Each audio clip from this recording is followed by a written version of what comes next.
Hi, I'm James Lamont, fellow at the Bedeen Center for Rural Economic Development at the University of Minnesota Crookston. Today, we're going to talk about hydrogen. Hydrogen's super exciting for a variety of reasons.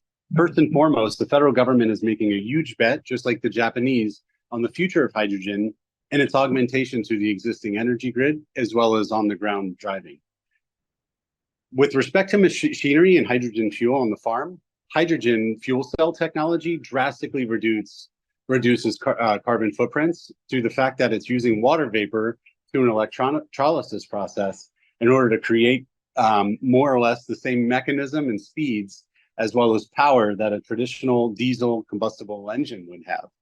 In addition, they're super energy efficient, and we're already seeing tractors and other equipment offering these greater efficiencies, as well as improving operational times between refuels compared to their fossil fuel counterparts.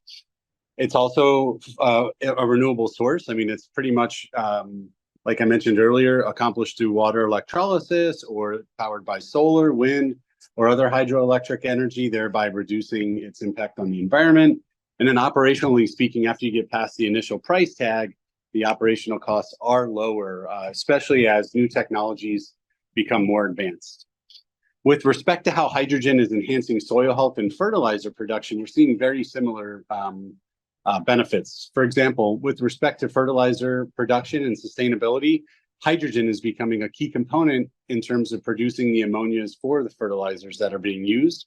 And then you don't have to rely on fossil fuels such as natural gas, leading to a more sustainable environment and less carbon intensive process.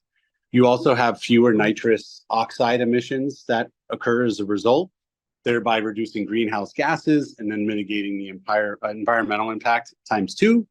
Given the previous production component that realizes savings and efficiencies in terms of carbon footprint, and then improving the soil health because cleaner fertilizers contribute to maintenance of soil health through the reduction of harsh chemical uses or residues and things like that pollute the earth and thereby impact yields.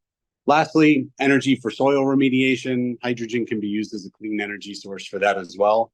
This was just sort of a highlight of some of the potential utilization on the farm, but there are many other attributes that we'll see in the coming decade or so as hydrogen becomes more advanced through both private and public sector R&D.